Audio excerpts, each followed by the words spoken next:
पैसा न कमाई कैसे साड़ी झमकबू जाके नई हार में लहर लगाईबू यही से कमाए अली छोड़ी के हम घरवा हो ए जुलिया के मम्मी।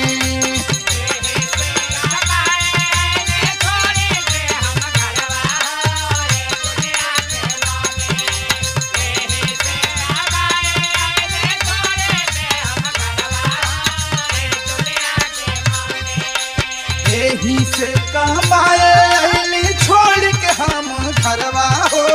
ए जुलिया के मम्मी ए जुलिया